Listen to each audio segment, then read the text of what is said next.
दोस्तों यहाँ पे बात करेंगे बजाज हिंदुस्तान शुगर के बारे में। तो देखिए, दो तीन चीज़ें ना एक्चुअली एक साथ हो रही हैं।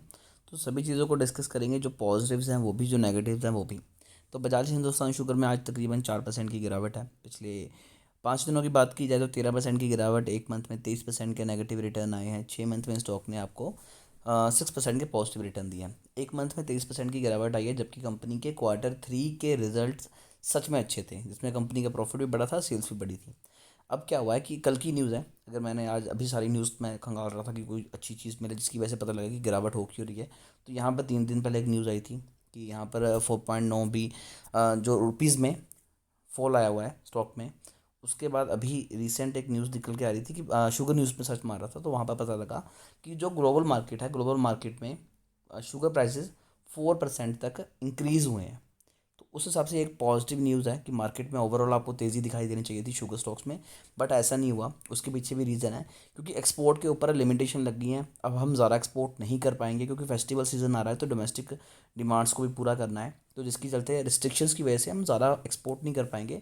तो ब्राज़ील में काफ़ी ज़्यादा इस चीज़ का इम्पैक्ट पड़ा और वहाँ पर तो धड़ल्ले से एक्सपोर्ट हो रहा है, तो अच्छा पैसा कमा रहे हैं। लेकिन इंडिया शुगर स्टॉक्स में इतनी ज़्यादा हलचल नहीं दिखाई दी।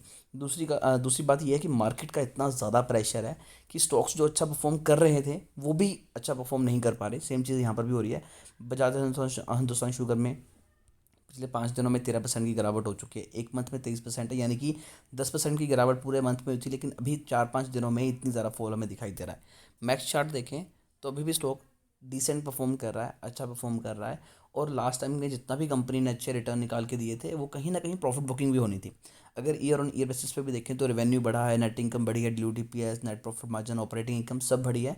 और यही चीज़ें आपको Q4 में भी दिखाई देंगी। प्रमोटर अपनी होल्डिंग बढ़ा रहे हैं, रिटेल इन्वेस्टर को झटका जरूर पड़ रहा है, लेकिन ये एक अच्छा मौका है अगर आप लॉन्ग टर्म के लिए इन्वेस्ट कर रहे हैं तो एवरेज कर सकते हैं स्टॉक्स में अपनी। बजाज हिंदुस्तान शुगर अच्छा परफॉर्म कर रहा है, तो ये हल्की फुल्की गिरावट से डरने की ज़रूरत नहीं है, उल्टा ज़्यादा इन्वेस्ट करने का टाइम है। पैसा यहाँ पर लगा के भूल जाइए, आने वाले सालों में बहुत अच्छे रिटर्न बना के देगा ये स्टॉक। अभी की बात करें तो यहाँ पर कोई भी मेजर अपडेट नहीं है जिसकी वजह से फॉल हो रहा है।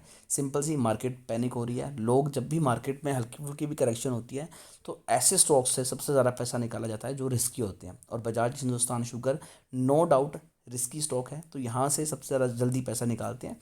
तो लोग पैनिक होकर यहाँ पर पैसा निकाल रहे हैं और कुछ भी नहीं है। अगर आपने लंबी रेस खेलनी है तो यहाँ पर अभी पैसा लगा के फ़ायदा है। फिर भी शेयर को लेकर अगर आपकी कोई भी क्वेरी है तो कमेंट कीजिए, हमारी कोशिश होगी कि आपको एक अच्छी एडवाइस दें।